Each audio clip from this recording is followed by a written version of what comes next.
I don't get it. Any pass a 50 million, say 50,000 as I say a coin.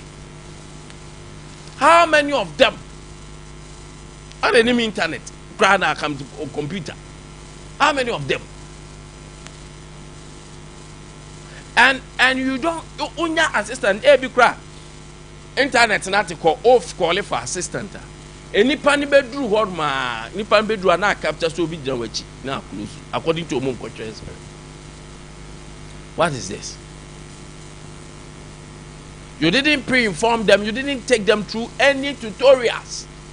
Like a regional police headquarters and a district map a baby, internet or computer or ma rotate you or ma betro. And the crowd would have been a bit fair. Any panel or microma is hardly to even get light. No, like I say, some of these things we are passionate about it because we know. In Krasia, no say about the motor office there. They say they are referring at Yema referring na mu refi munchia. Ana kro enyina ba betu mu kro. Ti mu refi Krasia na mu sano mo ba net ya. There are still villages there. There's a cocoa farmer on no cry ne papa yentua ne kaye. Ah no person ne bako security service ibi. Cocoa sika e ba nye enough. We titim kakra kwa koto form sama kwada no. Atua kes kan ka 2 once abakrom abeto forms ni bi nyame adom. Ma fa so metro results. Also on aptitude test through AI. What is this? Not abakrom kra no. Baby okwa akonya internet with timing and everything. Once some way first one ko ya fe mu man some metro second. It should tell you something. And Mutaka, I'm also disappointed in him. Where or can say be mamuati. It's good Obianka saw party for Ghanaians. But I say calculated intentionally, you are doing something for your party people. Opening tenant or not joined by NDC for Guau. Let us go a spade. I know the NDC guys will not be happy. But NDC for Amunya happy, Muntiemi. Even monocrown of food soldiers saying I'm all your farm. Food soldiers saying that aptitude there's some passing. Or is it Sompa FM? Yeah, more best of my say. Yeah, dear mom opportunity. Food soldiers say mom opportunity as I'm saying a one passing. And mama food soldiers now and your hope. Aqua tro. Even more come party as no because of the kind more party as no. Now I catch myself your phone baby, but I'm call my bomb with you. Tina man passing, yeah, bit my idea. What is going on? What is this? Momiente Honorable Mutaka, Minister for Interior. Momiente, no. Listen to what some of these things. Unless you don't travel to the villages. I'm sorry. All you understand. To our rank and file.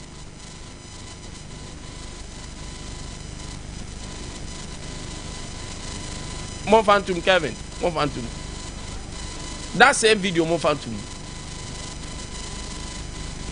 Is that let's keep hope alive.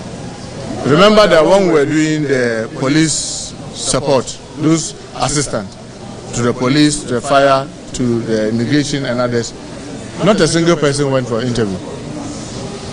And that was 25,000. That was taken through the youth employment agency.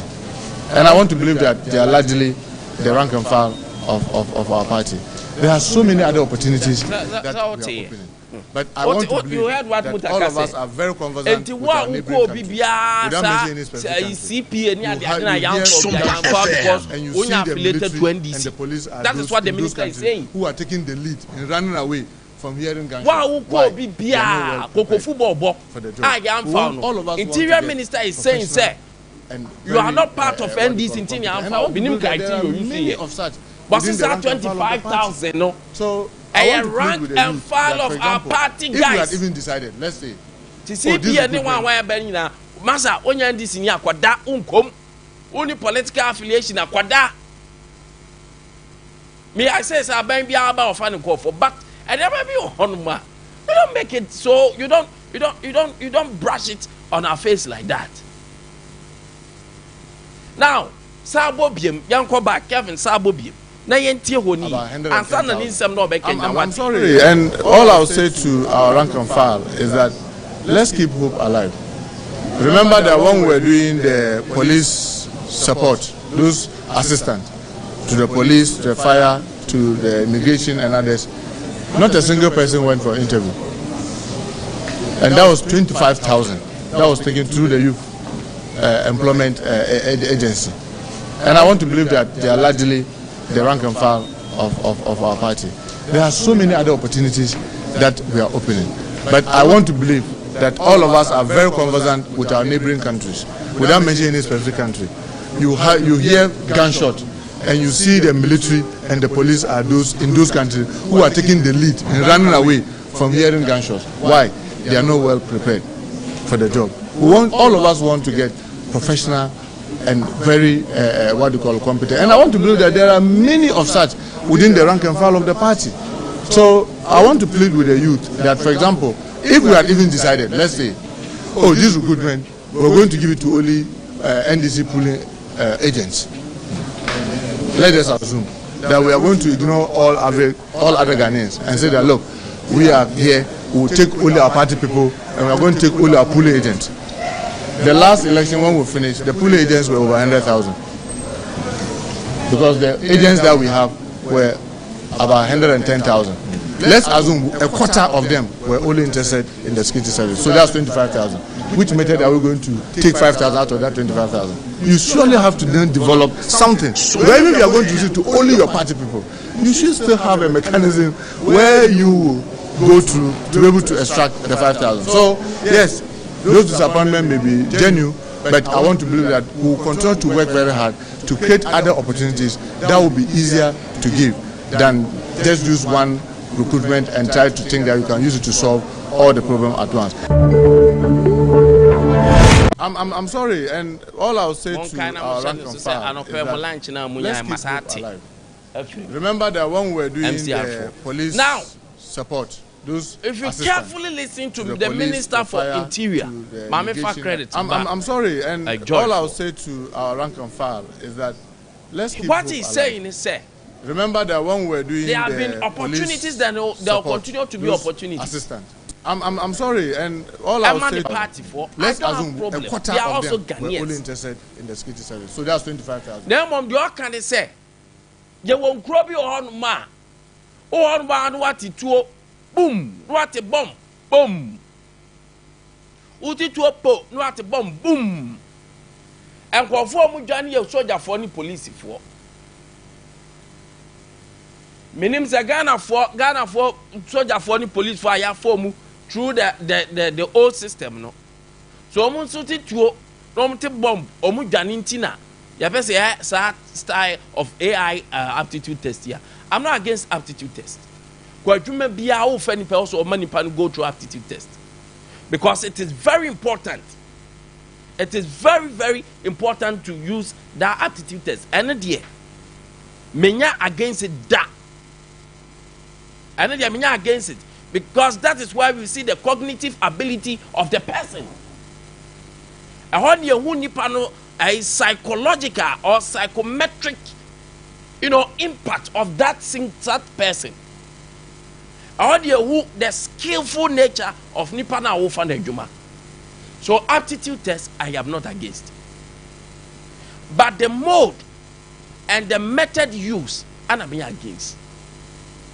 That is not the first time Ghanaians are writing aptitude tests. But the minister catch and say, wait, should say, God, I neighboring countries, to pay, that's what you need, Ghana.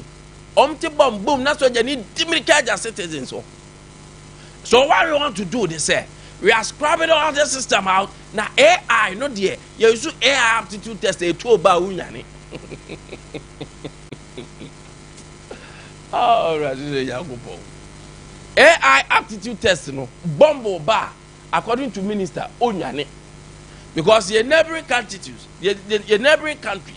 have used a system bomb need to bar. Sompa FM. You AI aptitude test in India, bombo bar yenyane, a 2 bar yenyane. That's what the Minister for Interior is saying. Honorable Butaka is saying. That is the analysis, and he is there. To be beside Ghana military force say, ya nyamu AI no, money Ghana police service, any customs ni immigration for no. Etu oba mu gyina hɔ ana mu dwane. From what minister is saying, no. So the best situation is the current AI aptitude test. And no, and the bema yenya and kofua omunioma edidedin. Cognitive ability and all that. Their skillful nature is working. And to more money sa many dear. More than mama sem a different cry. A different cry. More psychometric and skill based. I in our testing, more and be. I in a doko. Say you. That is what he's saying. And to tell your party people say, more for 25,000. Now, so most of them, number of them need NDC 4. Community police 4. And that one, no, it's not about I don't know, yen AI aptitude test. I know they are sebi previous, sebi according to minister. Sebi say where Jimmy cry yetimi foul. According to minister, because I know previous America. That 25,000 no, NDC 4. The minister can and look at the analysis. Minister say 25,000. Most of them are NDC 4. Now no, Oman AI aptitude test because aptitude test you know. Adamakacho say the aptitude test normally deals with your cognitive ability. It deals with your skill based ability. It deals with your psychometric ability. But CPA, no, community police assistant, no, community fire assistant, community prisons assistant, no, and no here because I know you be a sebi. Na drink shada ye juma bia kesi bia obeye. Tisa ko fo ne fa mo ne de. Mom go ni na bebre na sebi preduasa. Adwen ne shada nya adwuma.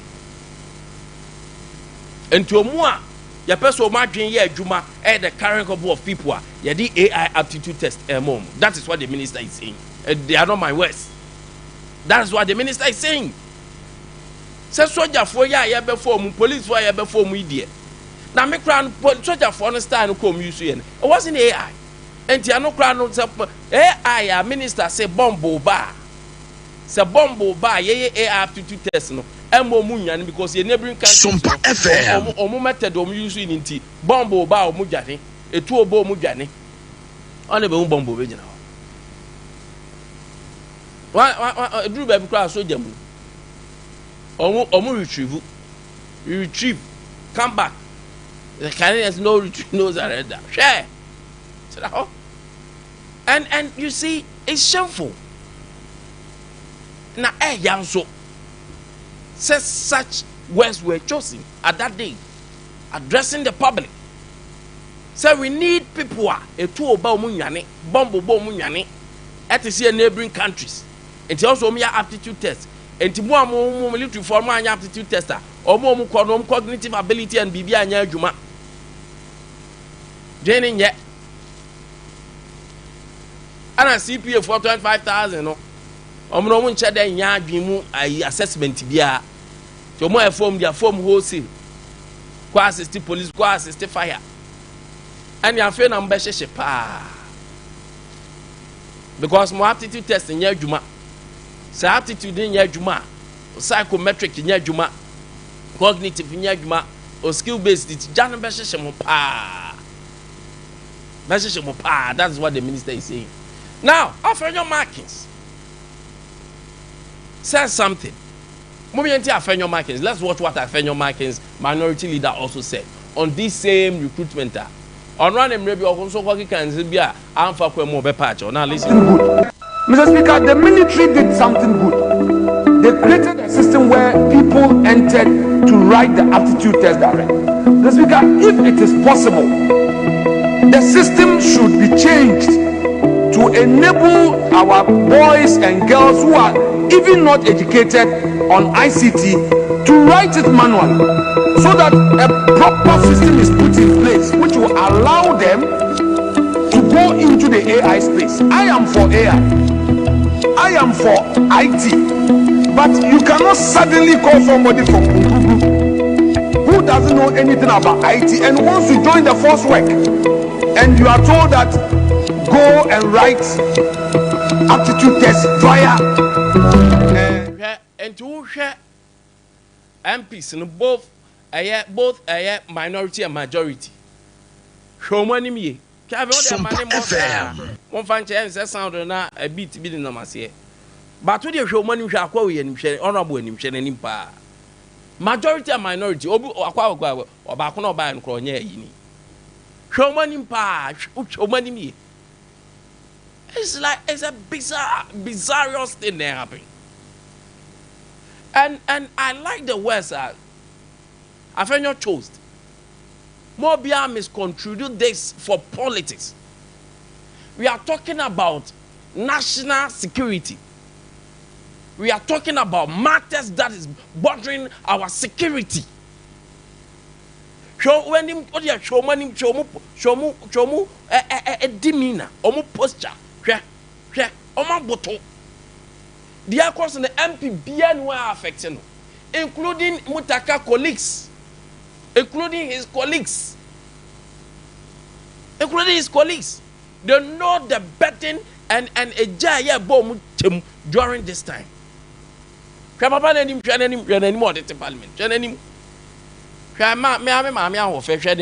Patricia, you see, how many? Many of this advice with my Mutaka. What I catch you say Ghana and a young crane Kumas in Kwan, any regional capitals in Kwan to be a computer. Why the cars are some natural? Mr. Police for all say no. Moment you may attitude test in Yankee Pombe passing. O Minister of Interior or young form metro some paha. Near more exams in the same thing, the same method, the same mode. No more drop. And your manual. Internet time that so. We are going for them do a chum too for never. Warm the bow. You cannot do politics with this. Now, Sabi, we are in this. Now, you can't say we now be blind. Now, we did impact them. Who a yakwanya walk around you a film. Now, who cares? A yakwanya, because, Sika for make it through the sales of forms. Sika or man make it through the sales of form. Sa strategy na universities in use na no abi. Yam fa nipa bebre. Ya fa nipa bebre yen dodo e befa. Na de aka ni nyina sika no mge twa omonum. Sika o ma generate no. Na wo ya sa de ya na ya mai ko wuye. Menka abusuane yawo.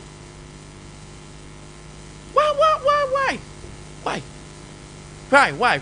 Show money to Parliament. Look at the member of Parliament, MPs, our honorable members. Look at their faces. Now we are so seeing two for now. We are now about a press conference. I catch as a Sompa FM. Mama Bamu, there are other opportunities. Nipa no police no person or some security service no. I am suma juma. And then I want to say a juma. I am suma juma. A juma. Unya sign ya wasan uwo.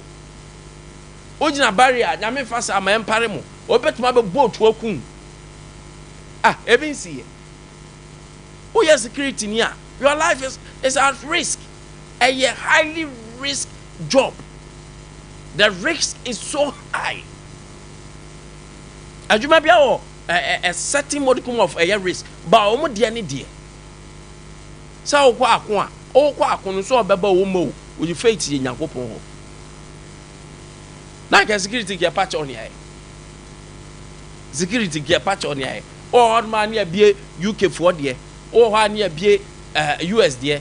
Ghana ni ya no abo akwa betwoma yi. Aka ve mo on video mo on picture betwoma bi akwa yi no so atade man here first am kai na. Na na we akwa US army. Wajane ko anko no ni mpanfo akwa hwe uniform akwa ma soldier ye de. What is the be menie. And then soldier near patcho. A word juma or your patcho. Every BBO. It's not a crime. So I can say, oh, person, some oh my. And most of them cry and so they see that as an opportunity. I'm not against aptitude test. And then I got a aptitude test. Yeah, free to take. But the medium, the channel, the way and manner, yeah, they are sad. We didn't think it through well. As I implement this idea. As I no yeah Juman kakra near Bonabasu, Minister for Roads, Amakwata. Sorry dakwa or say tobus in any juma. One mean who one yet sorry ya. Omtinya buturo amakunya abako sorry ya na no akoka say a tobus in juma free sad I don't know. I fear chinchine book. I bang be digita ya ben one wine. I mean say it's a moment on your man guess you said that baby. Say I can't be delay. But I don't want to believe that it's true. You see, I never be what acting. I don't come matching. Obeni mejozo. Empombo kodi. Obadi ada Roma me hoye. Me ba so na onso e. Obadi ato me hoye pa. Ya da twidi ampo nyankopon na se papa. Atade no nsu jawum. Oh me das me. Say there. O king of African wear. And African wear the there me the amount.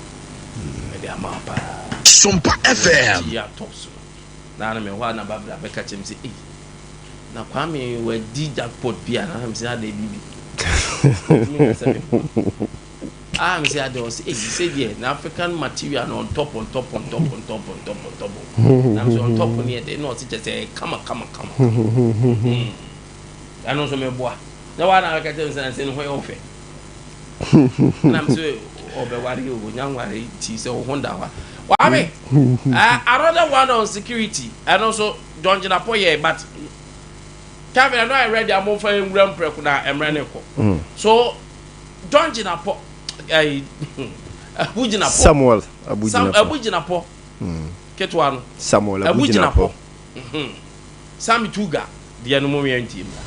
Honorable Samuel Abia in London at the Chatham House, in contributing to a panel discussion, indicated that sometime last year, December 2025, the Mahama administration collaborated and cooperated with the United States of America and ceded Ghanaian territory as a grounds or base for the United States of America to unleash airstrikes against ISIS in northern Nigeria.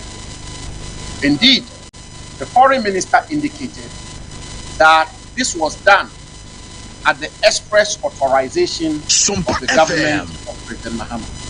This was said on a foreign soil before a foreign international institute, the Chatham House, as I've indicated. And we members of Parliament and members of the Minority Caucus of Parliament, specifically members of the Foreign Affairs Committee of Parliament, heard this just as any one of you hearing it on the airwaves of our country, that our government worked with the United States of America, a foreign government, to organize a military action against a terrorist group in another foreign country in West Africa, Nigeria. There are very important questions to be asked. Firstly, what is the framework within which the Ghanaian government collaborated with the United States of America?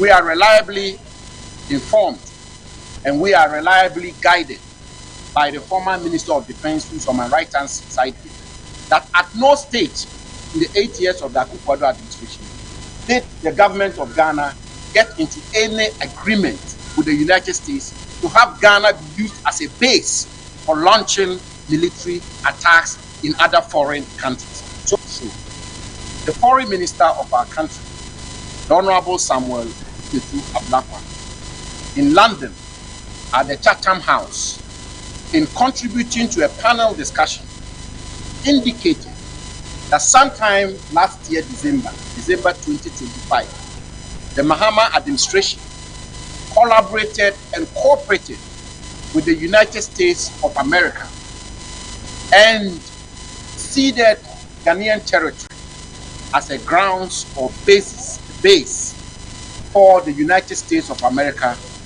to unleash airstrikes against ISIS in northern Nigeria.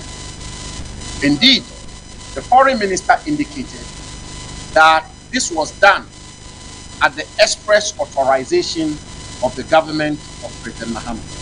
This was said on a foreign soil before a Sompa foreign FM. international institute, the Chatham House, as I've indicated. And we members of parliament and members of the minority caucus of parliament, specifically members of the Foreign Affairs Committee of Parliament, heard this just as any one of you hearing it on the airwaves of our country, that our government worked with the United States of America, a foreign government, to organize a military action against a terrorist group in another foreign country in West Africa, Nigeria. There are very important questions to be asked.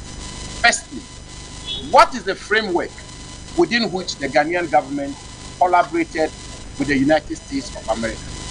We are reliably informed and we are reliably guided by the former Minister of Defense, who's on my right-hand side here, that at no stage in the 8 years of the Akufo-Addo administration did the government of Ghana get into any agreement with the United States to have Ghana be used as a base for launching military attacks in other foreign countries. So the foreign minister of our country, the Honorable Samuel Ablakwa, in London at the Chatham House, in contributing to a panel discussion, indicated that sometime last year, December 2025, the Mahama administration collaborated and cooperated with the United States of America and ceded Ghanaian territory as a grounds or base for the United States of America to unleash airstrikes against ISIS in northern Nigeria.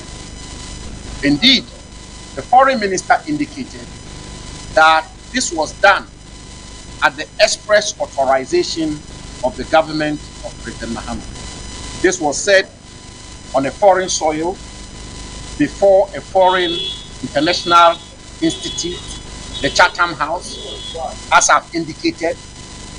And we members of parliament and members of the minority caucus of parliament, specifically members of the Foreign Affairs Committee of Parliament, heard this just as any one of you hearing it on the airwaves of our country, that our government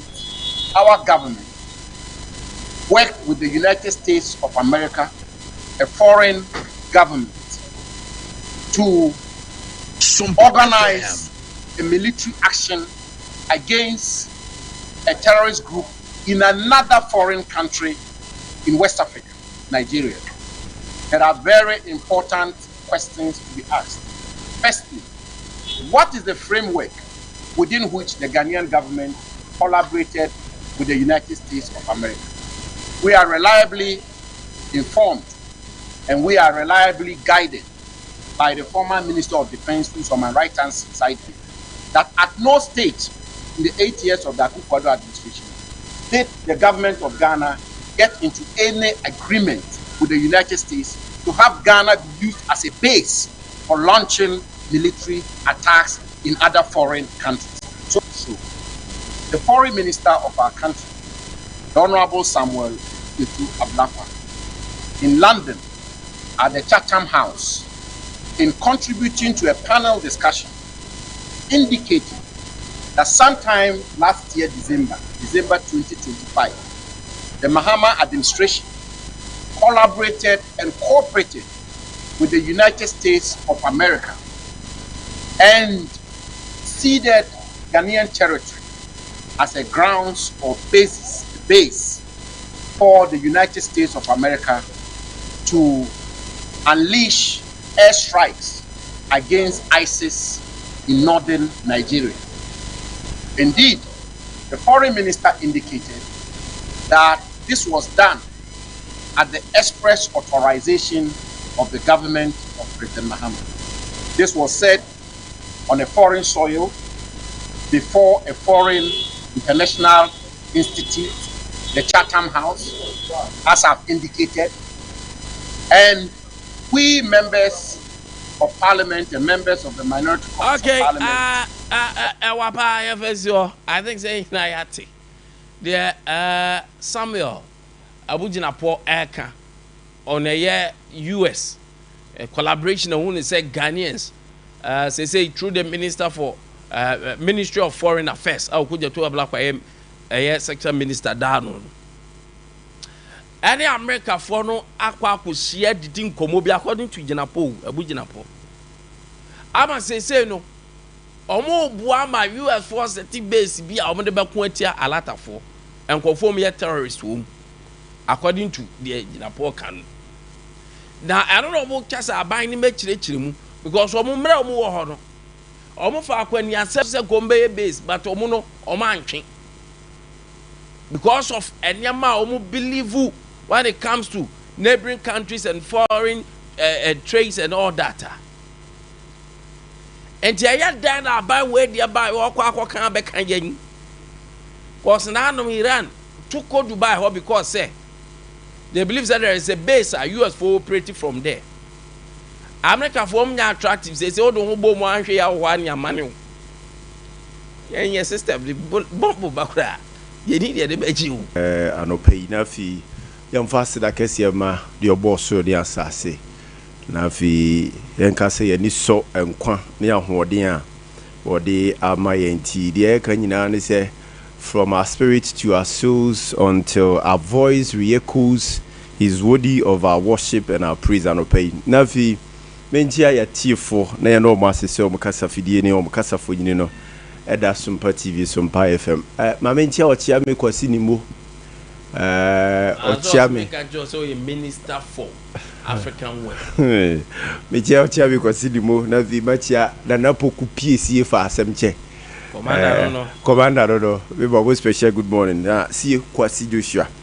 Kwame mame enhase from free a year letter free NPA for aswe ebaye enra na ebeka yensa na wo the assurance e de magana for say ekona ekoso no entumi enhaye when it comes to your petroleum gas, your diesel, your aviation turbine kerosene ne your liquefied petroleum gas no entumi hado no.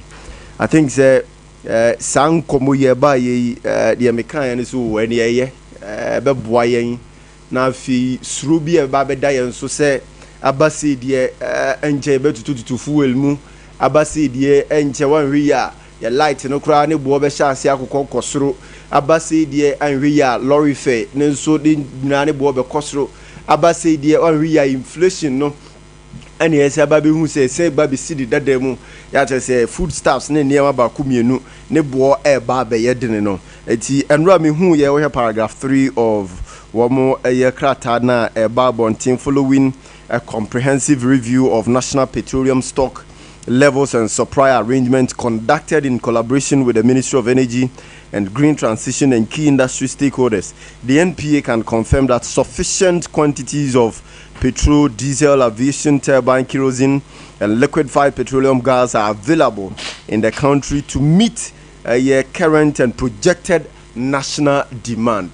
So, say Omo to me who said the current and the projected national demand, no, the woman save the one no, ebetumi aboy na so yasene eduti magana for ye mu a anigisem na mebo mo abaso.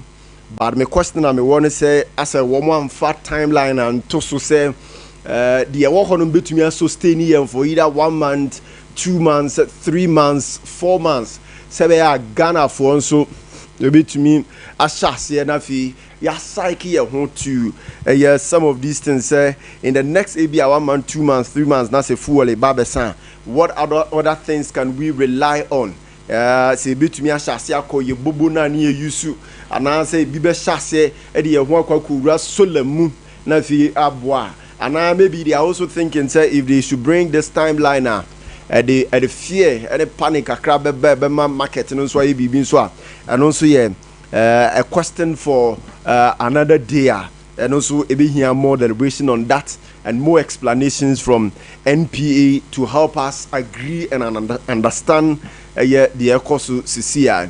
Now pe omokrata rom ba bontia me kan wie na maniji ye na me ka say they are now resonating the spirit of guardians say mayensuru na eniema ba ku mienu sa e wo ho betumi aboaye no a quick question be by mitrimu when reading through on a letter no and I'm busy me say so NPA mutumi stock oil and fuel and sanie mayina esei na ene den na Russia Ukraine war any other stuffs e buy na quickly enya effect e oil a product no eso quickly eniema ba ku mienu bi eba anase when we see a rise in the world market when it comes to your oil your fuel and sa niema ya enya quick impact yen so ya na de o ma save hanom de o ma stock wo hanom no ya na eno ntumi surprise so that they can monitor the world price now so ya hwe niema ba ku mienu se enya quick effect the impact yen market no so ana adenti na basa de o muntumi nye but say who said the world market enya seji kakra. I am not expert when it comes to this side, but I have questions when some of these matters I have questions. Some of us we love to ask questions for better understanding of eniema bakumino. The adentina se kobase se world market no a pija prices no chassis say pija kakra and as you lift kakra or price in so na abenyan sunsanso e wo ye hanom. I said the case say the ya almost stock e wo hanom no eno no wo muntumi en supply eno e wo ho se be ya world market no de no e ko no mu monitor kopem say bia world market no benya effect positively bia so beti kakra na fi o makwa akoto na ba anampo like they should come out and then give us some explanation not Ghana for yentia say how omunyuma no esitie because per what is happening now you dim say world prices na pija na be anticipate say $200 e be sha say adru per barrel na sefo no na wo this kind of crata dia ba bonti no they should also add say price no at what time any betumi sha say pija akosoro at what time any be betumi anya shakeups price anymore. They should begin to converse with the Ghana for na yenyanti ase kakra ni hunu se de si etie ewo ho but then we will let na ba bonte there make say me bo mo basuso mo mayen that assurance na sebe ya Ghana for ehun me boyen na yemfa ehun so enhyase ntututu eniema mu na wabra ebi kura yen kase bia emfiri ebia any foreign factors bia e wohom di e wohom na me na Kwame de to so bi no has to do with cloak sag almost strike you know e was say aban or pentem no hunu so betu anamo a or this are cloak sag for issues here ebe faso and yes this assembly no kura da kura no wo modimbo le wo impact ewo district ahodo municipal ni metropolitan no kura no and shut down so sa because akwakoye say most of the time they depend on the common fund no dey about be development and unti omo cost strike one more and a day to day revenue kakra na omo jije na omo jije no omo nya civil servants na me buso omo say ska omo je omo di go hin omo je omo jije no omo nya civil servants omo nya civil servants omo je omo de omo nka strike omo je say on say bi nye permanent staff Yes, minimum. Maybe is under contract, be a temporary, and you don't qualify to. Do you want this kind of comment? It's a F for you, and I'm besides a scanner the point. I'm with your money account in the man. And then I'm beside me who say, and if I know this kind of because beside me. I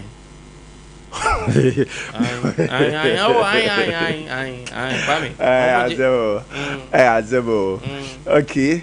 But still, I major effect for internal generated fund. Still, yeah, still, ebe cost productivity so. Ebe cost productivity so. Oh yes, yes, yes, yes. Ebia assembly na booking say nena bra. Ne no hia ne ntumi ni duma. Na kwa me na wan hwe ya kro no babu no. Ene hia me wo hana me hu de me. Menyamawo. No their fun change. Nti eno na wan hwe ya wadu na obesan ma na nkoye authentic no. Of course. Eno so wan hwe say be wo ani. So but e bin so afa documents ni bi ko fie o. Awon be operate na wa sembe na again. Awon be operate. La ilaha. People are doing things go for any of so it should tell Aban say it has become opportunity for omo amagini magin pani omotrim. Nti Aban should be quick to resolve some of this that akro omoti okra sebio de ekoso no na ekusi na sisi ya wo so striker obetumi afa kef so dia yi edi mesre Aban at least kasade kase mo hwam na mo di processes e bia mo fa so I implemented your mo pani nyina de amom no e do kra e beto asumu kakra na fe nso mammo mo ani daso say we ni anamo Aban etu se be o be ntamo Aban nya sa paade Kwame ai sa goro boys na manfo be fa so akwa kodin kwase asem o ye market na asefo no obeti MC say obeti assembly say no akwa kopie mo no akwa kodi boni bia ani ukwanso odi no de abehye assembly no ahoma twetwemfo gino mu na so take it titi gino mu na so hwe wa be pa omo gina yeah mini ajajaja omo ja so gina mo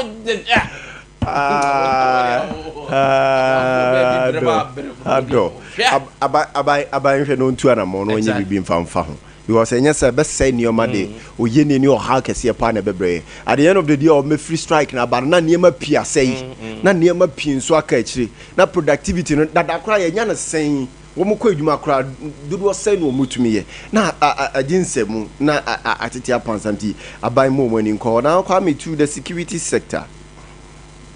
First question about me trim wa bro mo yes ani ma nyina na say was the process itself professional?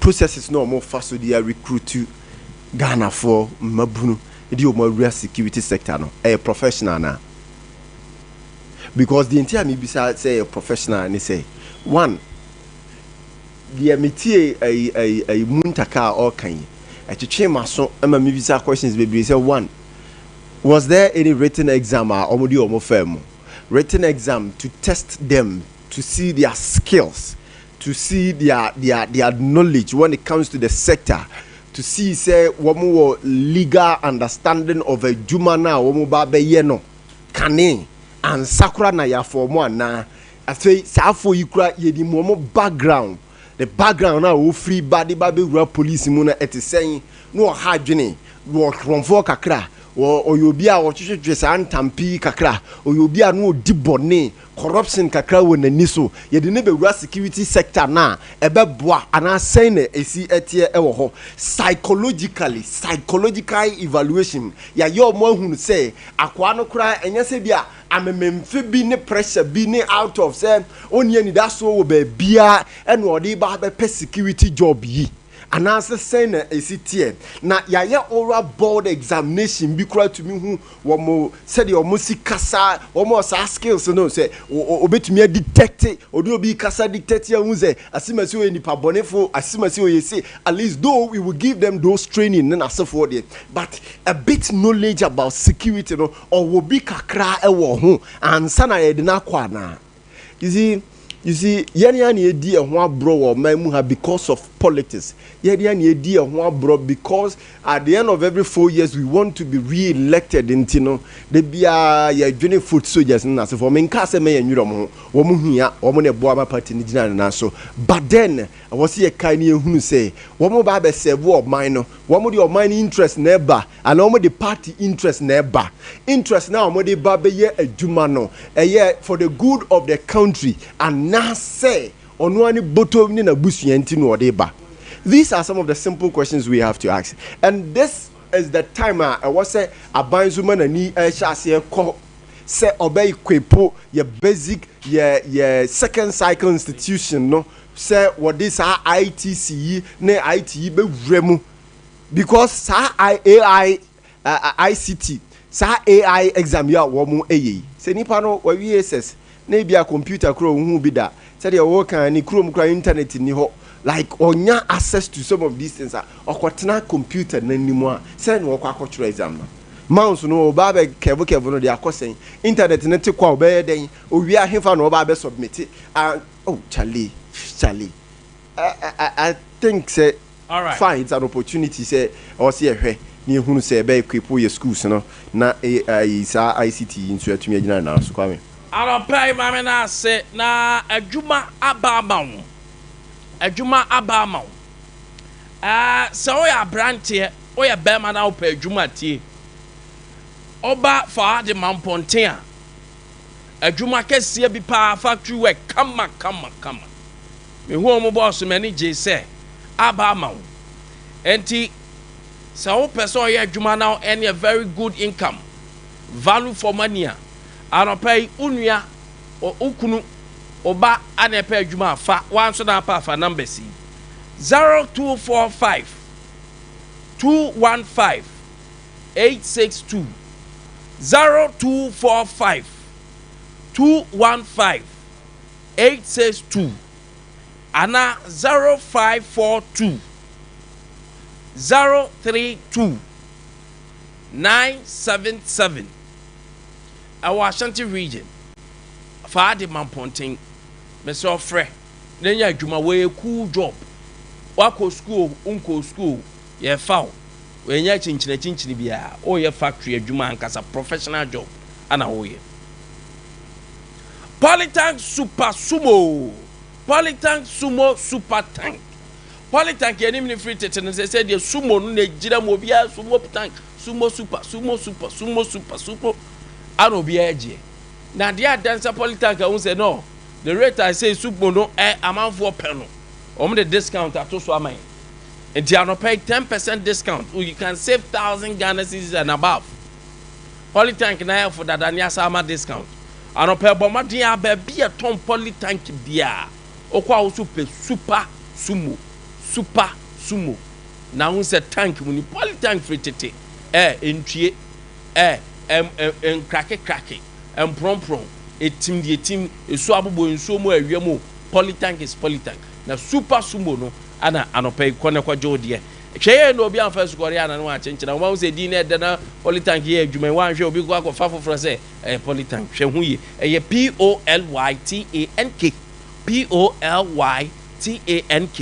POLYTANK Polytank no super SUMOSUPER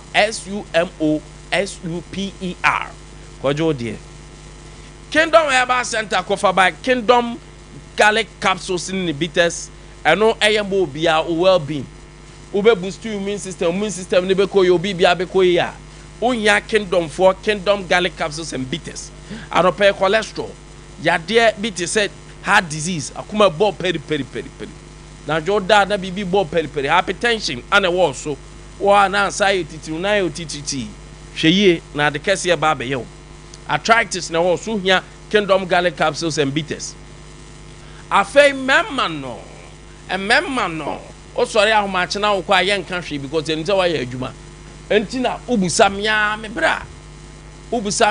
me bra yo si pientama obi an kan hwe na say wa ye fie correct efie aye bibia kama ken okotam bia ye insurance enti obo be ya adwuma efise obo Kingdom ginseng capsules the secret no onya omo akokra da de bia fresh trash man na dwe mu do ya na yes eye kingdom ginseng power capsules anope kwajo de waste pain beko mental stress produce sufficient physical energy at the amount man also no tremendous capsules the Barbara say hey boss edre hey me am trusting no tremendous capsule man if you man if you che man if you solid just say yade bia ebeba if you dey deal with it say o dey poor white syphilis gonorrhea killing one time menstrual disorder wish bia anim na say once oba adwuma ye because no maduro no they say ye say time ni na time because why ye din and I'm tremendous bibi obobo ninti anopai bra Kingdom Herbal Center our KC Drug Lane and all leading pharmacy shop and herbal shop ubenya bi ato fresh 0597 298 855 0597 298 855 0559 761 144 0559 761 144 never joke Kingdom and no challenger arapa ya de bia yahwe nanso so the sciatica expert 21st clinic the sciatica expert 21st clinic usisi achi besu na achi atwonwi afi wo sugar na anam ema yade ne nya yade na wanhwe ya yade kese pa na eba so ano sciatica no so ano na yade kese bi amehaw for 050 0540 311 0540 311 baby awo bi ebe chro baby ebe ho ana 0249 311 niam chro baby ebe ho ne ko 0249 311 ye wo Kumasi se obe hwa overseas ha Sompa FM wo soro ye nua ma fa radio won chen ana omu no wo ase ha sa enso so na obo ase cancel quarters court junction ho na abehu mu Accra Dome Market ho na abehu mu Sunyane Teaching Hospital ne na die nhwe enkransa mombre sanso da Techimagian Bank dada wo behu yen ewo hodnom arapa RSYD no BG studio a ogina ne ho prekope studio ya Republic studio awanya independence RSYD no VG studio arapa bomadian say oye movie oye film oye filming oye ade bi efa video ho opeso oye streaming online streaming opeso oye Facebook opeso oye den anniversary na ye na peso stream a o de from omo Accra Malam Abiase off first Kokroko street then so Ghana fa na nyina just one from enti from 057 471 5778 057 471 5778 and 030 397 4822 Nebra RSYD no VG studio na yen create something extraordinary together. Tago about Mr. and capsules. Tago nye ne herba no ne capsules no yen kamom ne ni dwuma man. Be man num gwase achew sa ade no pejam na still. Upushi. Ey, edi yaw. Na dum gwase na ato sa. Ene yemo yenye yemo adabridwo importance ni baabi abiem. Tago ho a wo se den. Adopa bobo tago herba Mr. and capsules. Erectile misfunctioning. Wa de ni nyina ni mu entimi nkoyi kodwo to Mr. Obobi. Ba ma oni atenkan de ya me mfilio ya so mkura tebulebo tebo tonkomio ba ma pa da bi also hu ye adwuma hu sisi hu so anopa libido ya de ye libido oni atenkan ya de tena ho oba oni atenkan ene okura de wasem ho ya oni atenkan zeyin sa so na infections ahuduo nyina etu ase your drugstore bia ne pharmacy shop 0243 228 296 0243 228-296. Anapa yentu kwan so dia ne akoya adwuma na yegosua de ana akọ holidays ana se enya holidays na akọ eno sa heat ni mutena mu a wo say heat bi anim na afi na hu se obi o top batima na wo ye heat dim efize kwan to na utu na ye classic eno ye express groups ana no pa me kan for amount express group say ye domestic airline ticket na wo pe de ne bo ofo yen deal directly with the airlines then second hand middleman asembia enti you buy a more affordable ticket yenim seasons and time abenya ticket papa enti aba ticket in kwadia for express group sanso na ukokro bi say USA Canada Germany Australia New Zealand Germany Mr. Obomadia ne hu express group for country ben ani enim hu nim dia manfo afa sanso nyamnyadom amomatu kwan nya asem ketwa kuma say asafo labor runabout ho na be hu yen Accra back and H first light ho na be hu yen babiani ye ben the court that's na tamale oba tamale teaching hospital ye ben mu pe so yan form ko silver house ye ne high court ne di anhwe takrade momra market circle hot enesto ne fast food what ma ye ne omu na di animhwe sanso na mo amwo East Lagos momra Trinity Theological Seminary ne omu ben so moso amwo tema momra tema community 18 last big go filling station ya ne last be funeral homes and a bench so so ana won kran said the mechano to mechanic back and issue first the phone number 0249 0000 near me ensa 448 0249 000 448 and 050 8111 343 050 8111 343 then you move any komo Roman Father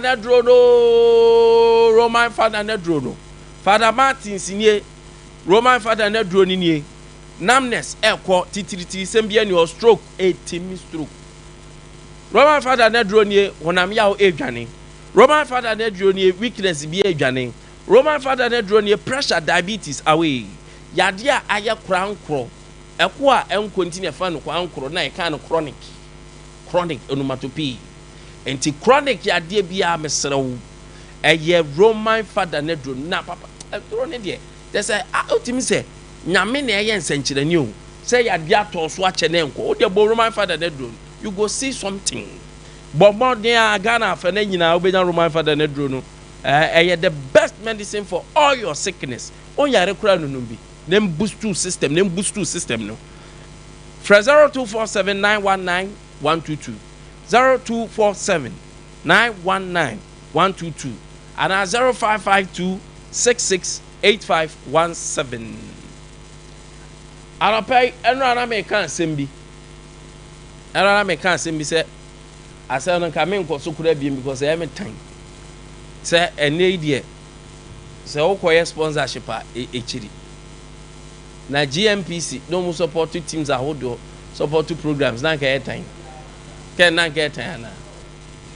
Yet time it depends. On say mama chi out give call but company be me pa cho mati. Me new penny bra penny mati. Agenda dey bra penny. Unim company be on social contract and as a social corporate responsibility. Why a manager paint, you know, I know. But time and season.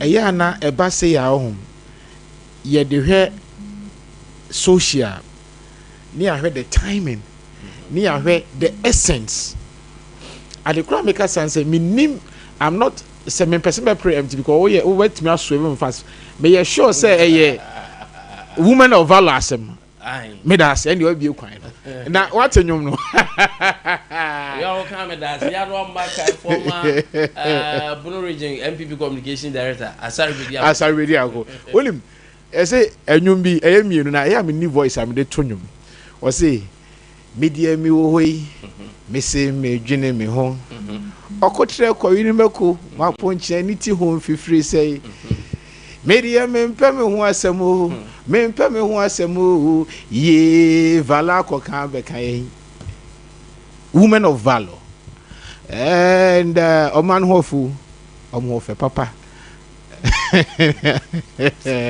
eti me kam na ko si say Nkwantabisa udin kura ne sasem we so ya dru Nkwantabisa so enti Nkwantabisa ne say me who in any case mama state on record in as much as may what problem with the sponsorship package you know meant na ha emblemu enka sentia Sami Jemfi kwan bia so da I will never chastise and speak against Sami Jemfi and nothing am di kan bu say eye omu corporate social contract na sente sadia you ask yourself say sa ade na omu sponsor ye no ensunsu so ben nenya na Ghana so ye twofold okay bibi about GMPC Nkwantabisa me nu nyina nim GMPC sponsorship om ye no kromu a benefit 99% of Ghanaians. Look at the various AstroTurf for GMPC construct here. Yeah, you also any occasion Ghana MPP by 2016. Now your AstroTurf me and sign no make item my sports kotoko Morocco I just want Tamale and attack Crado baby no makoye train no AstroTurf so. But nanado dan kwaku fuado and ye din attempt so in the book Neza on your papa ni 3 more day. 1 year we know 8 years all near 153 AstroTurf for Ghana so. Nanu ya regional minister nam say wa construct TB which is intro. 80 me momu de mesre me nwan NDC for omunyan to boasie construct TB which is intro. Ade wa ko hwe ba bi also. I never no construct here. They okay, it was already or commission here. There is difference between commissioning and then constructing. There are so many projects. I say, I don't know. Kukum, e-blog near here. I'm sorry. MPP in the constructing here, and I be but Obenya NDC for the they come say the constructor commission. Until let's set the record straight. Eti they make and say, me mom there.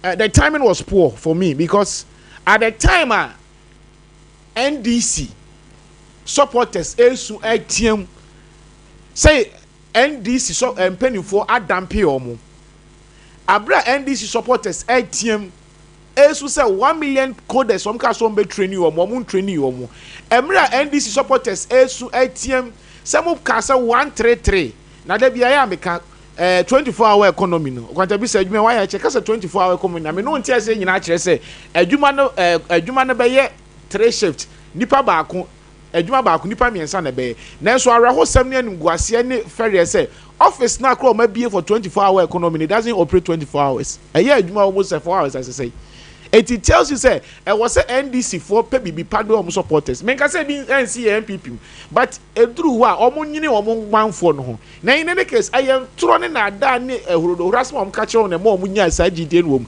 ene wa hu say no start do o matem enre ye closer for meeting nim say beba so awo kekeli NDC communicator wo do o matem den do so mi na ye akromfo I can send you the video o do o matem o but there will always be one person now will not agree with what the things that any one person NDC for su Jifa Ganu Koko for call strike there some no catch rom odi o matem hopes na do e kra do so no there also you pinti FNC nche yes anko okay South MP Collins odi o matem one dey me answer on the floor of parliament ko nye one contribution down but then onu Koko fem biemsu edi Koko fatem eti ade ye NDC for su but ye behwe asem se ne sitie ni aka e kire se anya bian obaye no se 1 million coders na na si say a odu ani kwa akoswe gold ball jewelry say was sponsor na na ba na mo ne sewa am here ne sa e man no value for man say almost so what is the big deal about and Mbusa say is it company bian ye man NDC for ntiase say company bian no wo social contract and our social responsibility but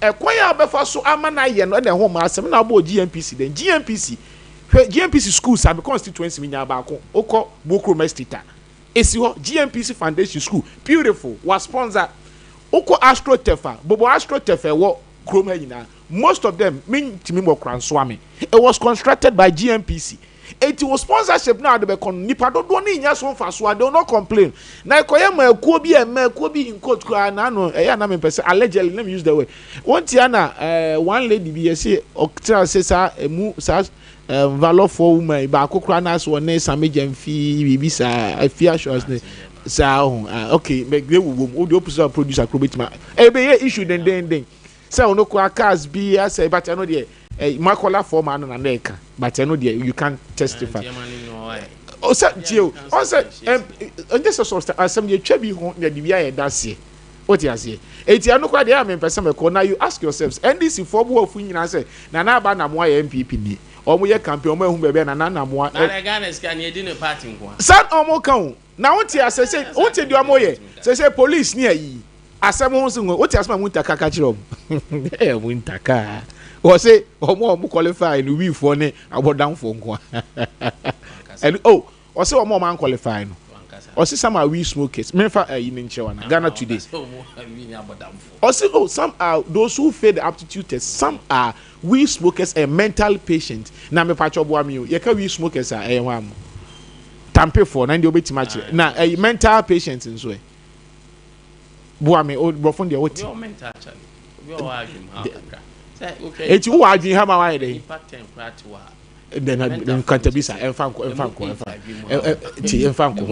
ti okay meti wase na ye bibi he mu ha me no me ye ka twa ka me say ye ka so bi e wo mental problem a je say o adwim how adwen no enti obi adwen ha na wa ye den o adwim how na adwen mu ha na wa ye den o adwim how mati so de wa adwen say adwuma no wa ya achi mental challenge je so mad madness is another degree another degree because you say if we are no we nipa 5 be mu 3 and ye ka say mental challenge and no ye say electricity say akọ mental issue ni aviator electricity and cause aviator hwim mental issues ni bi say ka chere so be ma 24-hour economy 2-hour economy kura nye mental issue ni bi ni say o ka say obet electricity so who high sense I say obe in high sense ati to say who koko high sense ya ati to say who and no mental issue to what wa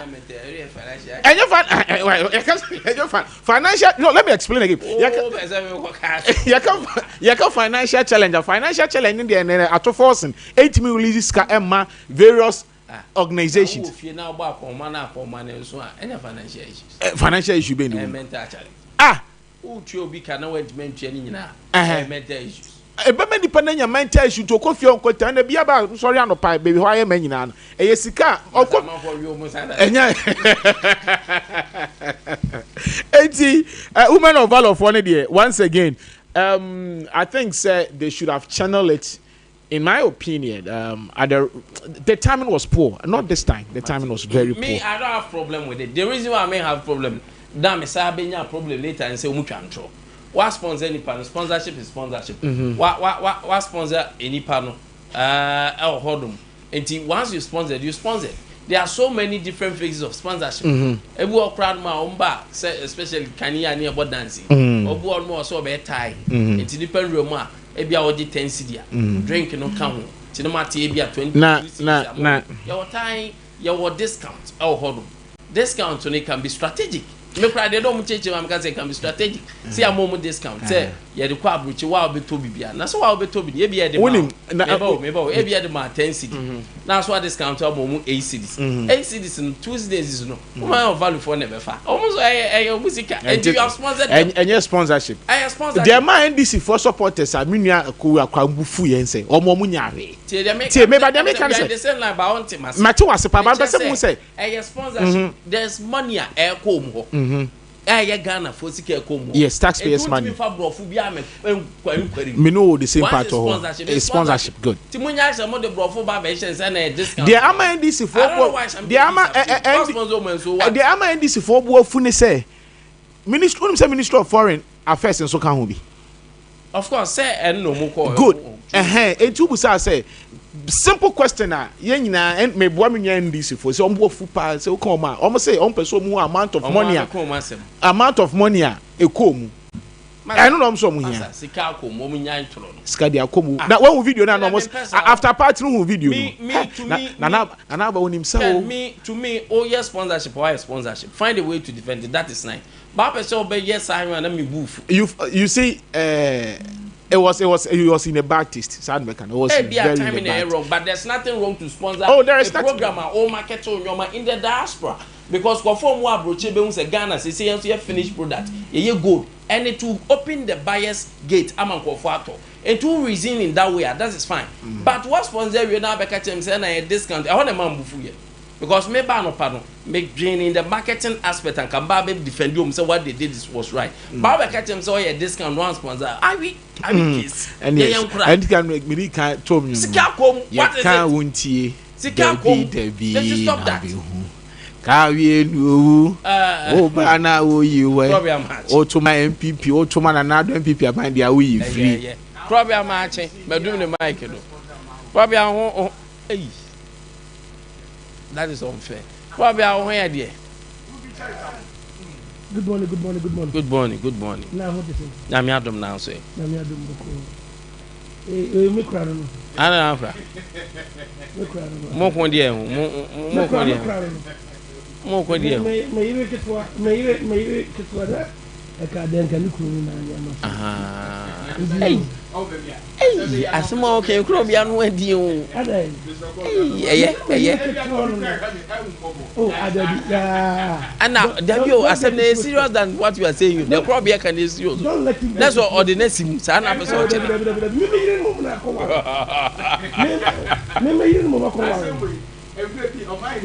The same thing. And why and also what they produce a funeral compare me in the test debut. Robert Patrick Boko there. Oh, me I go for the room. Na money asem buafo say as a gold board for our sponsor a woman of value. Well, I mean, and this is what the boy both. Because me boom for yeah, me boom for But I should put on record say the minia way Kabia no eka minia way Kabia here on one views. I have not asked him to speak for me. And so let me Okay. Let me put it on record. Yeah. Again, this year, you better. Aye. This year, yeah. Aye. This year, you know that. Also, make it something emphatic. Yeah. You better aba. Until me present me catch it. 200 years here for say. When the opportunity comes for them to elect branches, electoral area, constituency to regional. Region there, I vow for Nanakwesi as the regional chairman for the third time. Probably I do be in a campaign, Abe. No. I'm a politician, so if I want to talk about campaign. So let me put on record. I mean, so breaking news. Say, where your prelims and you give me a few minutes. But you will see, mommy hopes and say, let me put on record because I'll put you on record. Say, I'm cheaper. Don't let the baby. I don't and the bounty the American say, Nana Kwesina, media may vibe for say, Yabetu Abamano. He has done it as the regional chairman. And very soon, NTB we have started our visiting radio stations now. All right. That just to set the record straight. As Ante says, we Chia was a Chiana part no Shia Casa so bonawene. Inti never be wa and nipa be can chimney kakra. We should also have the opportunity to say I am ready to MPA assures there's this gentleman I want to say something about him. He or friend Kenna. Why then? Or Tonya was so common. Now, I did Obi ya the papa. Mamma, is as a bonnet one say, or ye chiria, or ye a fasting cremofodi, or ye cremoni, or a large. It do so break here. In Mimina cremoni, no can be a benefit to me. But what could do near or toboka? Young guy say a type out, nipa, every dear. I was saying the opportunity. This is your Sompa reporter, Mate. Yeah, that's it. Why? Next time, no bar. Oba.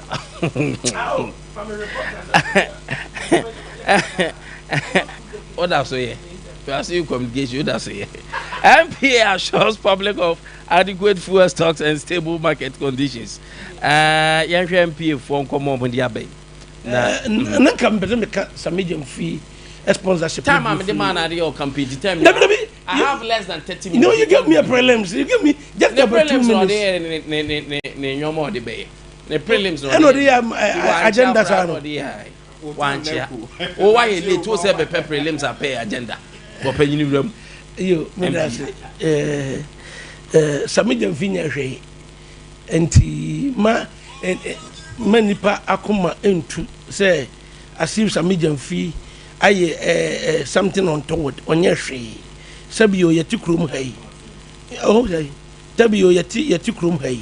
A bind beer, or to me be a program be our sponsor. This is not the first time it's happened a PMC, almost sponsor a national event. What I say, and he says a medium fee, any gold board, aqua sponsor, a woman of valor. I'm a program successful. I'm a international recognition.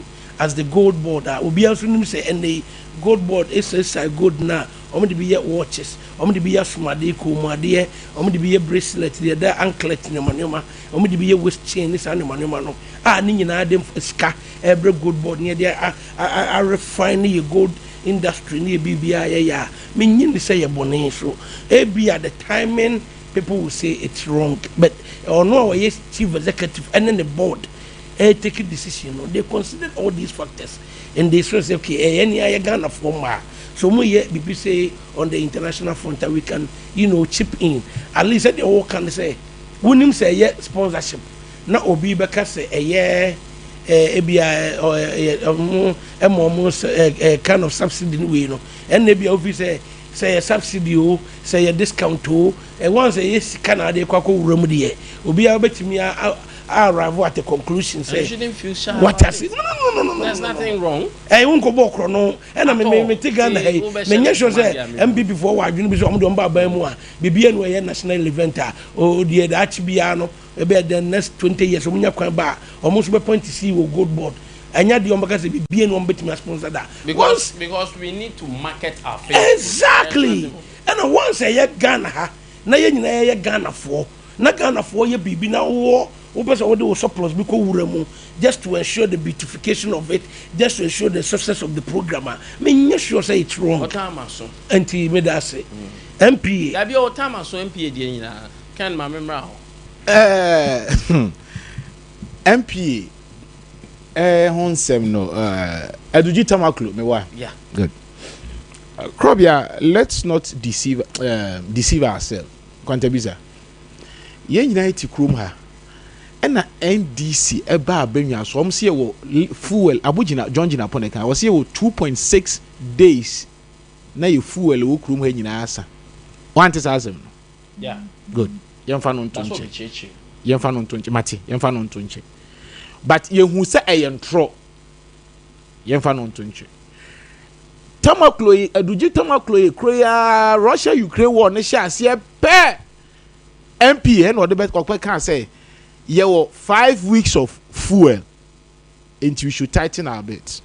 Yemfa no ntonche. Ye hu so oboa. Yemfa no ntonche. Eduji tamaklo kroya no asaba bonten. Onsa wo filling stations na omo wo competition price near na say kwana go in staff for no ntokwa sem. And o de beto so say obi an turn the fuel pepepe discount nim nyina no omu ntwa so. Yemfa ntonche. Nipa kasasem we actually nene one abeka cho say there within a space of twinkle of an eye you will fool a bebre eh e dey asem no person ni eken granted e dey enti na onim say you will fool a bebre betima so ye na ukro ya abeka che say Ghana your 5 weeks of fool pe let's just say you now personally you don't even you are not on top of issue.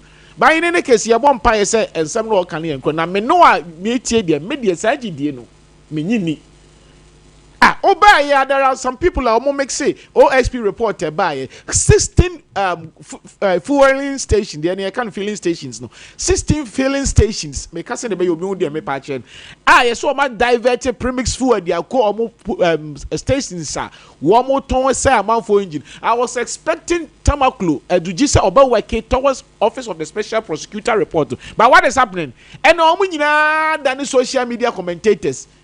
And then near me was so no. They are not talking about MPs. A choir fuel na say obi any say once I started rising. Now more try say they will prevent what people are saying. Say they cannot say Russia Ukraine war no make say any bearing biano. And they want me make say Iran any US ni Iraq the Iraq Iran US Israel and Tokano. Want me and so and can say enya so Ghana so. And not the end you know NDC and their propaganda and they quickly yemfa bibi matum say fuel no ye were enough now in any case and you the can say one is a normal tall it's not even refining anymore e dey na see e dey na aba we issue statement no we are going to hold him accountable to his words but media mi wo gidie say actually so na international world ye crude oil no how do we have it SSA oba ya obeka yos oh Ghana for you will enough fuel you will enough crude oil and be a latest you will say betime last year say na no Ghana ni bia nya ahotoso anya gidie won sam a wokanim na wo ma betu futuro ngu amanfo ani nipa kro ye na wo se kwasi ene ya wo se ananta ede ane anyini. You came telling the whole Ghanaians, the whole world, say we have only 5 weeks of fuel left in our reservoir. Any new ending answer quickly. What somebody say you were enough near one year. Say why are there? Your boy and some amount. My who the number of letters are why you are claiming say enough. No, I don't know. Some people want me benefit of Hansard fuel and was 13 number of letters are so ni enough. They say, and you say was say 5 weeks of fuel laka. You see, 1 week, I 4 weeks. Am I even OMC for the crown penny for because we should be expecting increment of fuel 17. My source joy. I'm almost become a gun and Nibia. You see, all man sometimes NDC for more pressure in my bomb. In as much as say your politics, no, young man Ukraine, you might, and only two and no mucha, ya say, Omokasan and some matchrom, Omokasan and some matchrom. What back at Ghana for say, you will now watching num fuel a bit my bomb, mine hobra.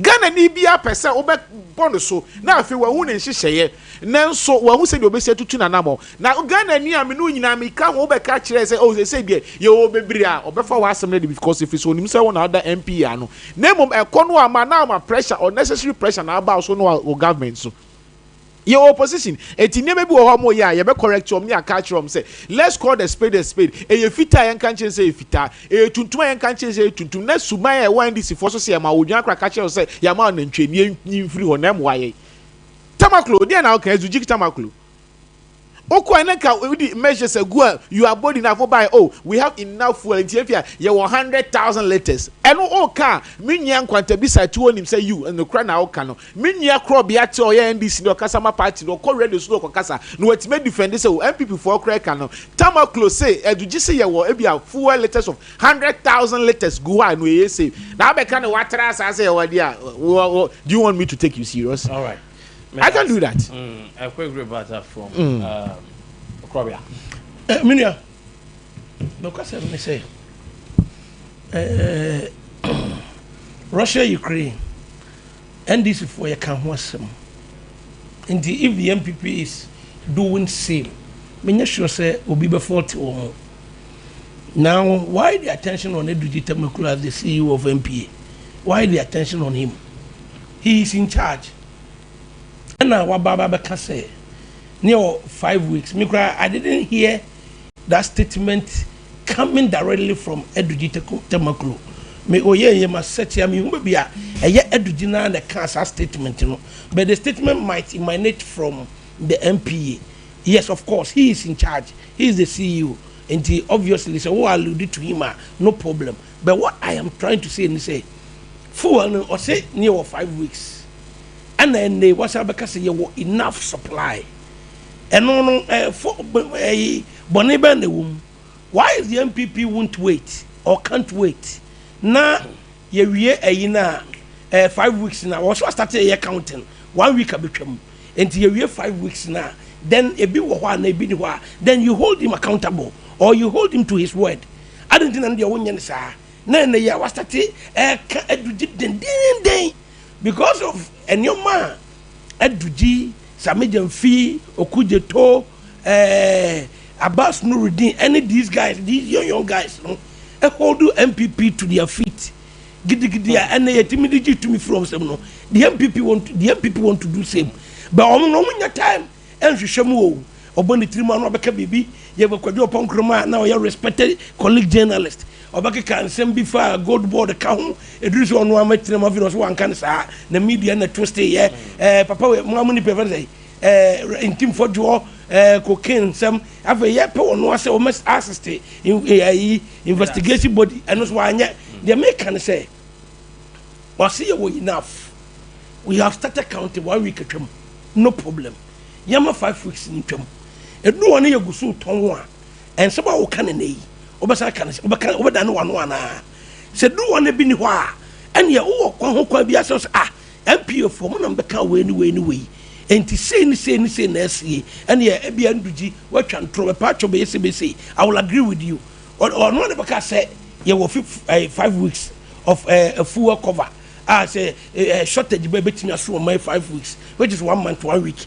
And on one say, the official statement about say you were enough. But you see, baby, minimum 1 minute. I am dealt with the statement in the year. So I discount sale. No, I say, I'm fire, you call. When you say, very dangerous. Overcall, Abia, Goyle, means Goyle. Goyle price and co, total price and co, shell price and co. Obako Zen price and co. Obako new webebe abegugumi King's Pep on the price. It is obia price and co. What it means is that say we are quality no yen na de tensi dia. Eya de na de quality. Yen na ko fa no 9. Near see yen na ton 10 na beton with 85. Then it means say ebia we bibia ye dey asoma ba we aba bedoso. Enti I don't make us or discount no. A uniform price. And the intimate because of being style or any. I buy it to me for some yenya. Uncle Abruti and Kofu station will be a ton of the other.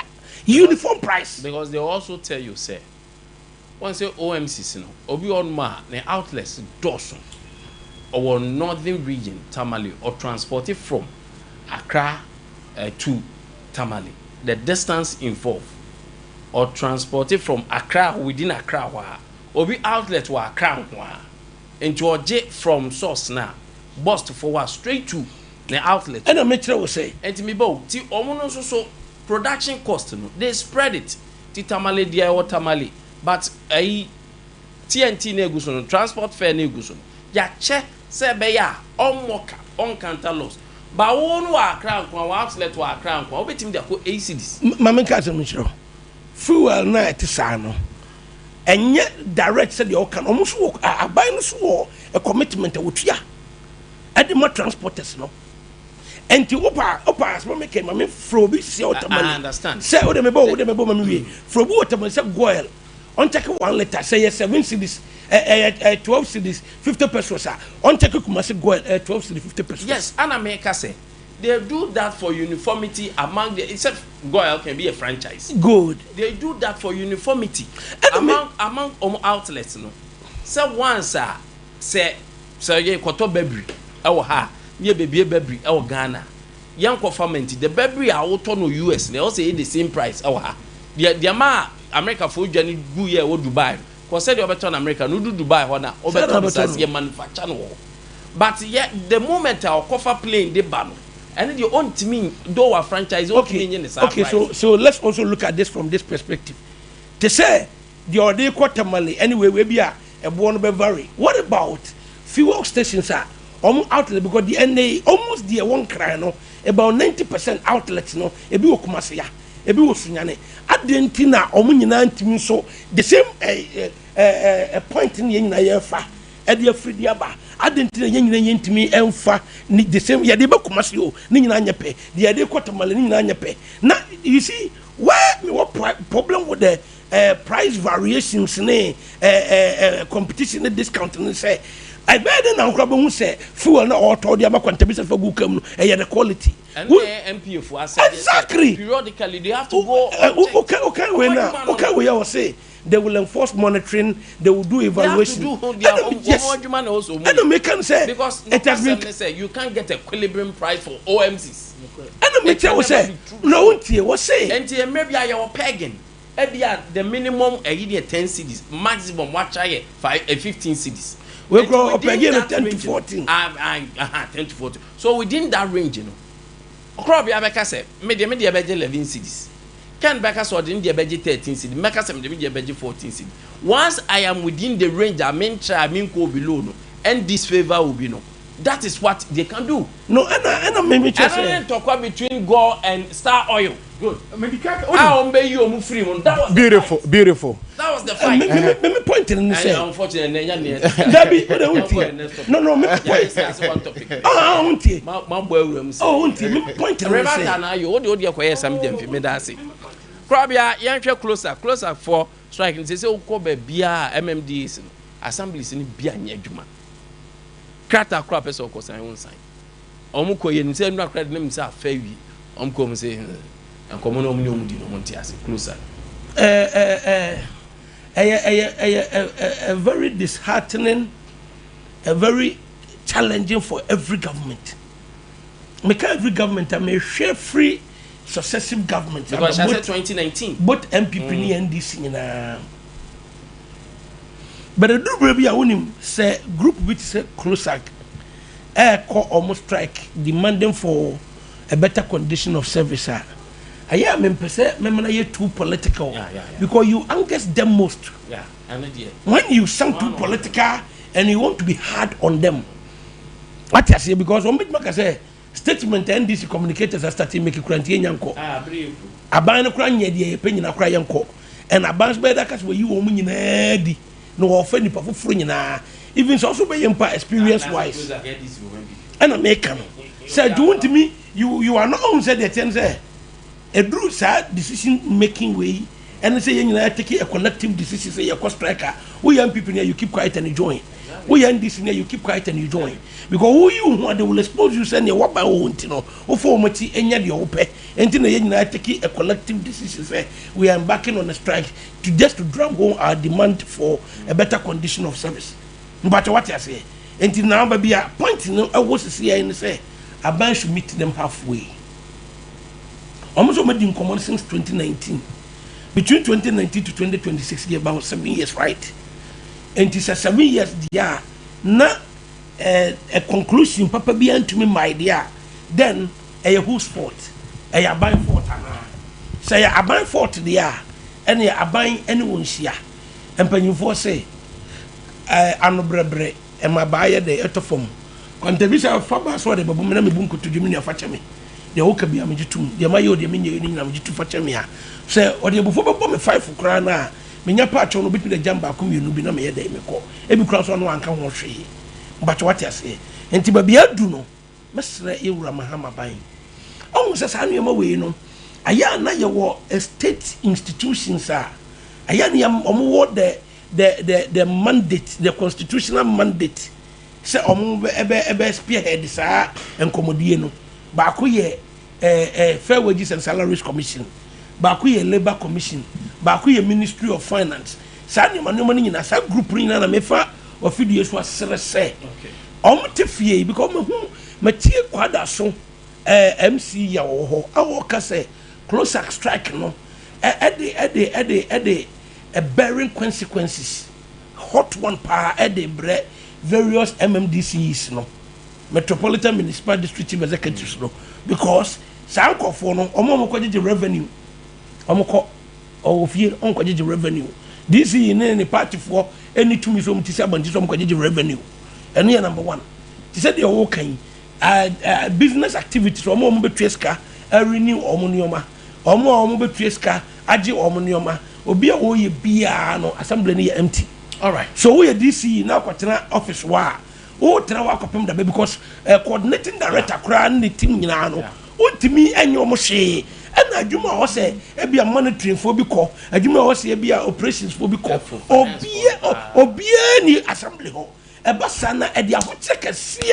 Minia ewiase yeti obia ho hia o. Obia Thank you. Time near say 5 or me feature and you don't worry. Why? Miss me feature. Oh, me monium featuring. Okay. I am person in politics. And maybe and me call platform, different platform. Make cast vehemently against them GES. I was teaching teachers on because good teacher be am passionate. Now, where okay, James Proverbs 30 verse 10. Was emfa odwuma eni akatua ni no amodua. Okay, James 5:4 so a was say when twa odwuma eni ka eka wo so utua na onoba ye wonwuma oye nyina enkoye ma odi ntina make sa. Let's take the record straight. Eshasia 2019 tienie e na mutwa antro kan sem bebre and you free abemu. Men can not support closer, but on the face of our documentation, Abaniji to say January 1st, the new salary structure not be implemented. And you cannot come and tell us say they shouldn't go on strike. In any case, January, February, March, and we can even grant us say conditions no krana nunti untimi ntwia close up for adwumayefo sika na omo pena na salary structure na untimi entwia no ka betima ka say enye wo aban ene o sha ase because wo ba aban mu 2024 etiaje but uno omo tena ase ehwe the previous structure and I say the previous agreement no e perusru hwemu plain eyi di obetimi enyi di obetimi en free so also initially initial submission me catch us say ato forcing is not forcing but NDC for propaganda wise and the publicity ni population to catch us here adwuma you told these people say you are going to implement the new and so for the benefit of how the time mama kan what they on the agreement no omo call here na etiefo nyina hutie was say per the agreement the government had initially assured associations that the new salary structure underlying will take effect from January 1, 2025, a commitment which is to be fulfilled. Wouldn't 24 kushia. What can say we actually say no kre? Minimum na shase.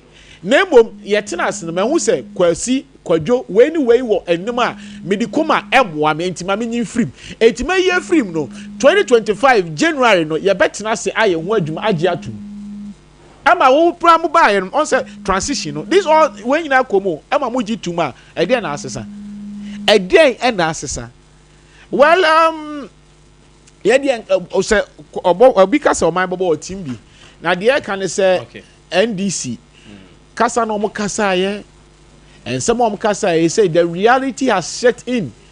Muntimi teacher for car, Muntimi nurses for car, police for crash MD go. Just by all the sector of the economy. No one point at the back on my improve your trade. But rather the populist approach. And Omoko say. Thank you. 0543989989. The man also. 0548931931 0548931931 0551931931 I'm very quiet about this. Hello, good morning. Hello, good morning. Anim. Hello, good morning. Oh, Barbara M. Pikiwa how? Hello, good morning.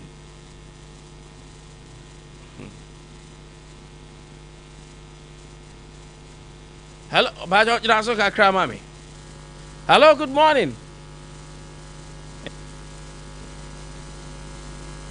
Oh, what is happening? What is happening? Hello, good morning. Monyana munyano bi fa ne credit sa na mani gina so sa na e no. Hello, good morning. Good morning. Bajo Dini baby afre free.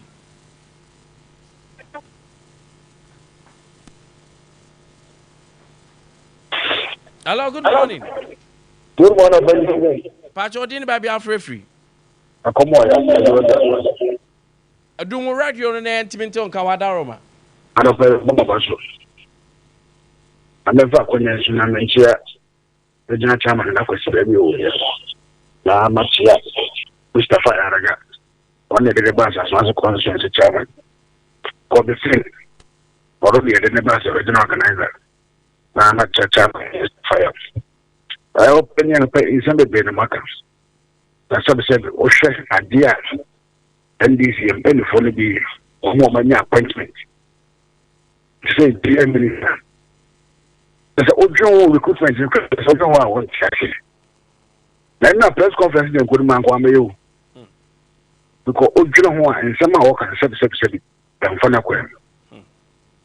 Now, say, grassroots tonight, or we campaign. At two about Emma party no.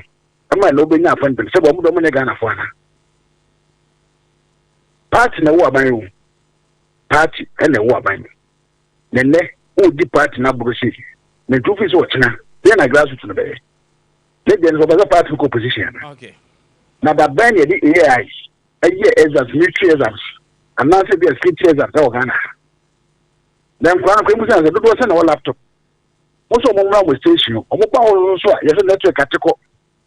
Now, what you say over 5,000? It is our phone will be now 20. Yes, now phones are phones. May I say thank you. Hello, good morning. Good morning, Open Kese. Open you didn't baby are free. Madam, my friend is Sack, the Midodu Jankuba. Sack, yet you are not paying. You, Mamma, new producer, but I'm Chama, I don't know, Coquia. Mansaku Canon, Tanzana, Usubem Pangia, is a Chama, and then a Bamoki secretary, Nazasandia, Laya Bones, can see Kisi Bones. Nakaka, the person can say. Also, interior minister, some of the 2J and NDC4 food soldiers in it. You call it Omnia Piron here, and you. So much on time, I'm for I didn't go Pusika. In the end, what do you mean? From what you have here, and tomorrow, and this communicators, so much on time, with the police, news, and immigration. Mokoiro, Monamum, Zicanesa, Montes Gana, Montes Gana, and Timofoma police.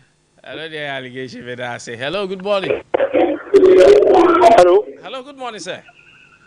Good morning. Pacho didn't baby are free. Yeah, Pacho, we're sister. Ben, you ain't not paying.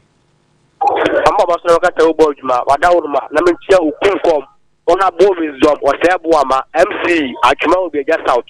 Minister interior for money, Ghana for Anya Fair, Additional Mechanica. You can say, when you say, person and pa, additional money can mechanic, public can say, then I'm open earlier on. I'm going to say, I'm going to but I try almost the same here. The woman fair, it's a young car, a young car.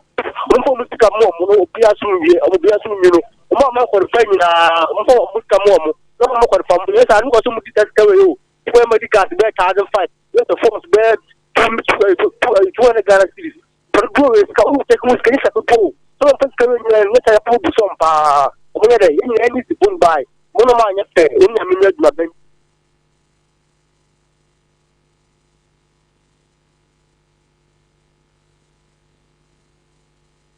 Mamma birthday is name is Arabia. Mamma birthday is name is why Beko. Aye. Thank you, gentlemen. Happy birthday to Kachwe, aka the baddest MC from Kwabena, Dubai, journalist. Today is your birthday, baddest MC. We wish you very well. May you celebrate this day with more promotion, more contrast. Happy birthday, bro. Enjoy this day, Kachwe.